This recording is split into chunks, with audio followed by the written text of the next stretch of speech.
Welcome to part 10 of the 2018 NFL Draft in Review. Today we will be looking at the 2018 Tennessee Titans draft class, which, as you can see, is a very short class, but one that I did actually particularly like back in the day, and one that has kind of benefited the Titans in the long term, even though the Titans have themselves horribly screwed up in many ways that we will likely be talking about in years to come with future Titans drafts.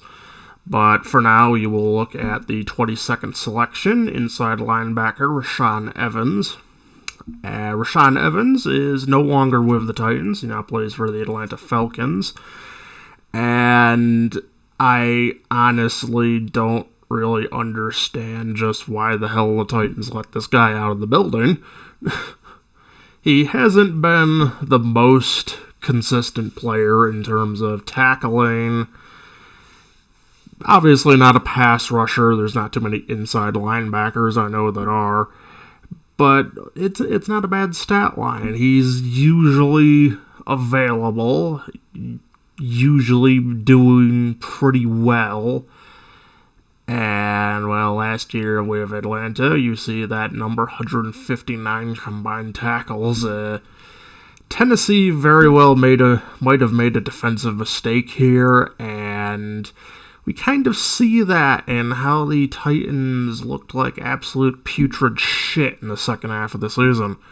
So we'll go over here now and look at some play from Evans for the Falcons this past season.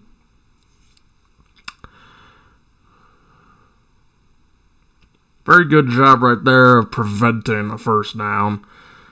Taysom Hill is one of those players that can be hard to do, and having a guy who can stop it is important, at least in that division. Not really all that impressive to me. It's play against the Panthers. Not like their offense is very good. They're a pretty solid tackle there.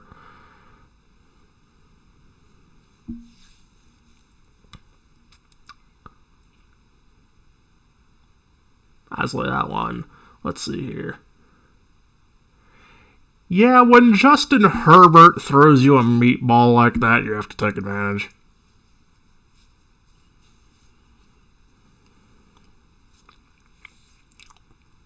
Same thing there. You've got to make interceptions on those plays. It's harder for linebackers than corners, but still.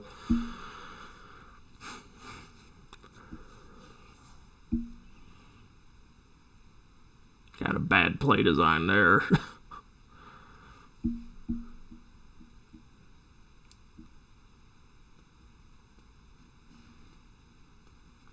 Overall, I'm seeing what you want to see from an inside linebacker, guy who's good at wrapping up. He can play in coverage if he absolutely has to. He can find his way back to plays like that and get involved. It's really baffling to me why the Titans let this guy go. Yeah, I think they were in some cap space problems recently, but a lot of that's really their own fault. Trying to skin the Patriots alive the way they did, which didn't work. Big surprise.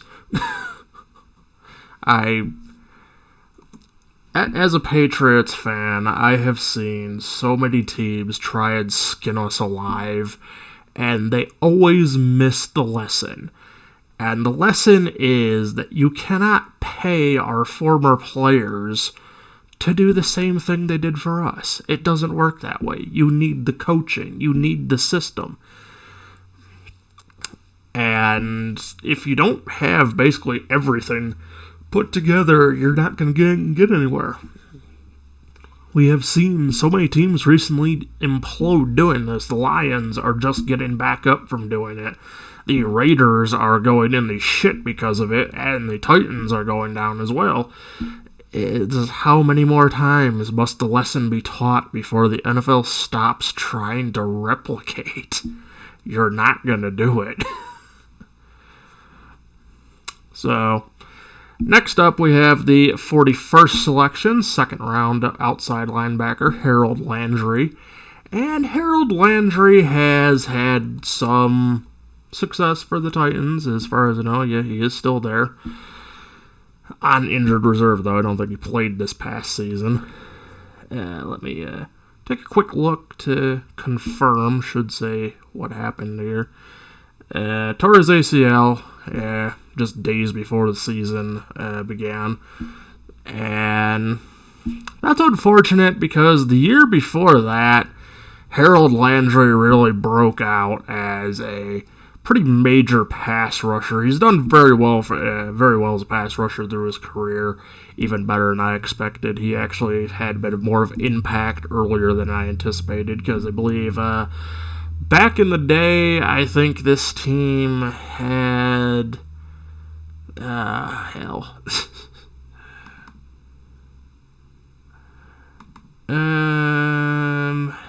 let's see here. Who did I say they got? Yeah, they had Brian Orakpo and Derek Morgan back then. I didn't really think that he'd overcome that per se, but overall, he did.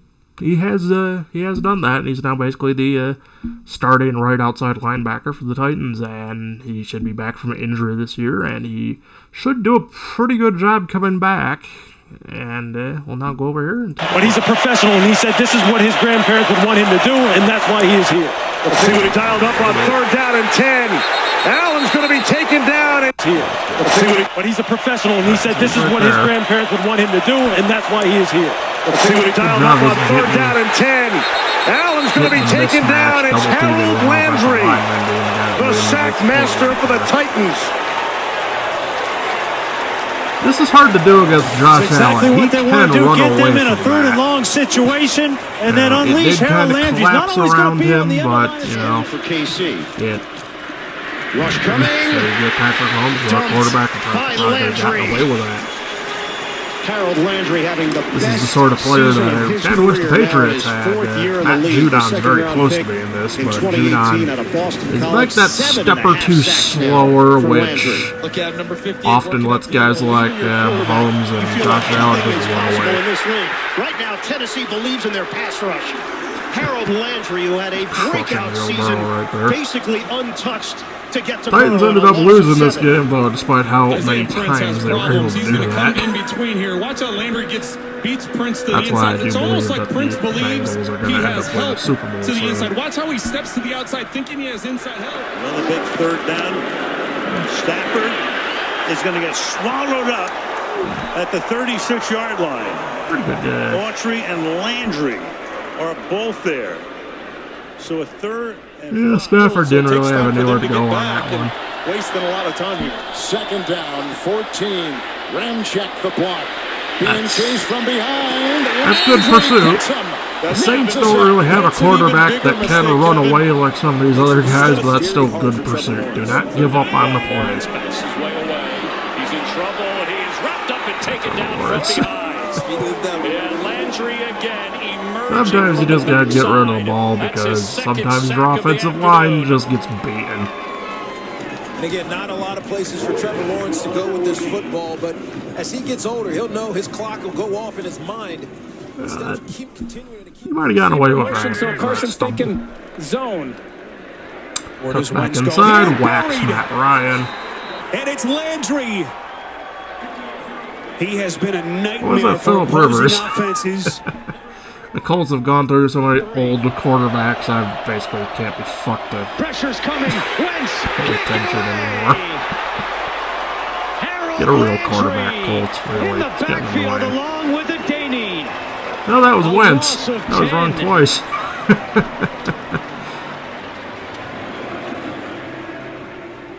But yeah, you see the value. Unfortunately, Landry is now coming back to a Titans defense that is not in a good place. It had a lot of injuries last year, but the offense has completely collapsed as well. This team is basically just, if Derrick Henry can't do anything, the team is fucked. And somehow people are blaming Ryan Tannehill for this, and I'll freely admit Ryan Tannehill is not the best quarterback in the league. You know, he's probably not even top 15. But he is in that quarterback category I defined that you could win with this guy so easily if you just built the team correctly. Miami failed to do that. Tennessee was almost there and then basically launched a nuke into itself, letting their number 2 receiver, to A.J. Brown, go off to the Jets. I believe that was Corey Davis. Bringing in the washed-up remains of Julio Jones. That failed. Didn't replace him. And then you trade A.J. Brown in a monumentally fucking stupid move just to draft a guy that was basically A.J. Brown bargain brand. I don't understand how you blame Ryan Tannehill for a front office that has literally destroyed this team. I don't get it. It sucks because Mike Vrabel's going to be the next one on the chopping block when they fall off a cliff this next season. You know, it's sad. We've probably seen the last of Ryan Tannehill as starting quarterback. It'll take Mike Vrabel forever to get back to being a head coach unless he gets really lucky. And all because of the sins of some guy who's already been fired. I hate seeing that in an NFL franchise, and it has happened so many times with the Titans in my lifetime already that at this point I honestly don't give a shit if they ever unfuck themselves, because self-inflicted damage is this team's MO. So I kind of hope to see Harold Landry end up with another team, because otherwise he's just going to go to absolute waste. So next up we have the 152nd selection safety Dane Cruikshank. And Cruikshank was one of the ones I saw a little bit of potential of back in the day. He hasn't quite risen the way that I was hoping he might, but there has been a little potential flash in that 2021 season. So this is a guy that if your starter gets hurt, your team most likely isn't going to suffer very much. And there is a little bit, I think, to see here. I pretty much had no expectations for Dane Cruikshank heading into this season because through his first 3 years in the NFL, he had played a total of 94 snaps, and there just wasn't enough tape on him to make any sort of evaluation. So watching him this year is essentially like watching a rookie. He still only played 382 snaps this year, so the sample size is pretty small, but he's displayed a really versatile skill set when he's been on the field. To understand Dane Cruikshank's role, it's important to understand the defensive personnel groupings that the Titans use, and outside of specialty packages like goal line or prevent defense, Tennessee uses 3 main personnel sets. They run base about a quarter of the time with 4 DBs. They're almost always in an odd front here, and when everyone's healthy, Dane Cruikshank doesn't play. I like, this is unrelated, but just a side note, I do like videos like this that show me a little more of a defensive setup, because that is, I would say, one of 2 areas that I still struggle with. I don't really recognize defensive schemes that much beyond your base 3-4-4-3 setup. And the other end is offensive line, because it's a little harder to evaluate that because each position has a different job. And being very good at one spot doesn't necessarily mean you'll be good at another one. In this package because he's the 3rd safety on the depth chart. They run nickel 52% of the time, where they've got 3 corners and 2 safeties, and a lot of teams will run what's called big nickel, where they have 3 safeties and 2 corners, but the Titans never run that, so again, Cruikshank is off the field in nickel personnel. Where he does come onto the field is in dime packages, which the Titans run 23% of the time, 5th most in the NFL, and the Titans almost exclusively run big dime, where you've got 3 corners and 3 safeties, and when you start to get into sub-personnel, it's really important to have players with a lot of versatility, because you're taking a linebacker off the field, so if that extra safety can be effective defending the run, it allows you to play with lighter bodies and not see a huge drop-off in run defense. It's also great if your dime safeties and nickel corners are comfortable in both man and zone coverage and can match up against running backs, receivers, and tight ends, which brings us to Dane Cruikshank. Cruikshank's biggest contribution to the Titans defense this year has been limiting, if not completely shutting down elite tight ends. Looking at everybody's favorite statistic, DVOA, Tennessee ranks 15th in total pass defense, but 8th against tight ends. And last season, Tennessee's historically awful pass defense wasn't actually that bad against receivers and running backs, but against tight ends, they ranked last in the NFL. That improvement isn't entirely thanks to Dane Cruikshank, but he's definitely had a significant influence.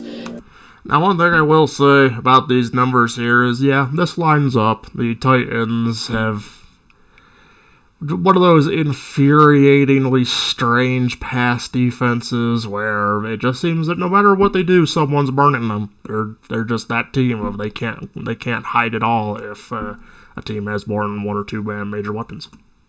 His ability to jam tight ends at the line of scrimmage and stick with them in man coverage has played a big role in disrupting the timing of quick passing concepts where the tight end is the primary read. And against offenses like Kansas City and San Francisco that rely heavily on production from their tight ends, Dane Cruikshank was a significant roadblock that prevented them from operating efficiently. Let's look at this 3rd and 8 from the first quarter of the Chiefs game. Kansas City is running a vertical, shallow cross concept with the trips receivers stretching the defense vertically and Travis Kelce running a shallow cross underneath. Against man coverage, which the Titans are playing, Kelce is the first read on the play. These seam routes are going to occupy any zone or robber coverage over the middle, and all Kelce has to do is win his release inside, and he's going to have an easy first down. Pre-snap, he's probably thinking that he's in good shape because he's got a backup safety in press coverage, which is usually pretty vulnerable to quick breaking routes, but Cruikshank's jam is so effective that Mahomes has to move off of Kelce and get taken down by the pass rush. And Mahomes was only ever thinking about hitting the shallow cross here, but if he had decided to progress to these vertical routes, the Titans are in too deep man coverage, so these routes are bracketed as well.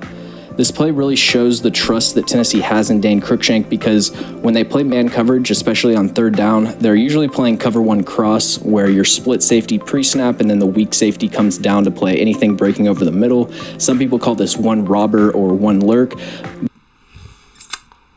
Overall, I see here is that this guy could be one of those ones to keep an eye on still. He isn't really used. That's his primary issue. He has struggled to really advance himself beyond his usual position as a backup or 3rd string. I would say that if he could find his way onto a team that's light on safeties, he could still really have a few good years in him. But that depends on what goes on. He's got something of a chance, at least in Chicago, and it's not like that defense is in a particularly great state anymore. They're not horrible, but still. And this brings us to the final Titans selection. Pick 199, quarterback Luke Falk. And this is another quarterback where I will die on this hill. This guy got fucked. He was clearly outperforming the backup in preseason, still got cut, ended up going to the Jets, and that's about where his career ends. Screwed over by the fucking Jets. And it's overall, just look at his overall stat line, 47 of 73, 62.4 ain't bad for that was a second-year player, but 0 touchdowns, 3 interceptions. The Jets didn't stick with him, and he just didn't end up really turning into anything. But this is really sad. It's sad for me to say because I look at the college stat line he had, and that is a much better player than what we ever got to see in the NFL. If he could have made that Titans roster, I do believe he could have ended up unseating Mariota. And it would have been a lot better for him because at least at the time, the Titans were just coming into some receivers that were actually good. He probably would have went the way of Ryan Tannehill after they decided to fucking launch a nuke into the wide receiver room. But I just can't shake the feeling that, well, this guy's career is pretty much over. we could have seen something special from him, and we just didn't get that opportunity because it wasn't presented to him. They wanted a veteran backup, not a rookie, and that just led to him failing at this level. I really hate seeing it. But that will do it for this video. Leave a like, subscribe to the channel, hit the notification bell. I'm pretty sure my Twitter is linked in the channel, so follow me on Twitter if you want. And I will see you tomorrow for the 2018 Indianapolis Colts draft. And we'll probably start to take apart why the Colts have become one of the most frustrating fucking teams in the NFL. I mean, goddamn. Every season that roster looks like 11-6, 10-7, but somehow ends up like 8-9, or this past year when they were like 4-12-1 or something like that. It's actually pathetic how the Colts managed to fuck this up. So I will see you tomorrow, where we'll get a little more of me tearing into one of my least favorite teams.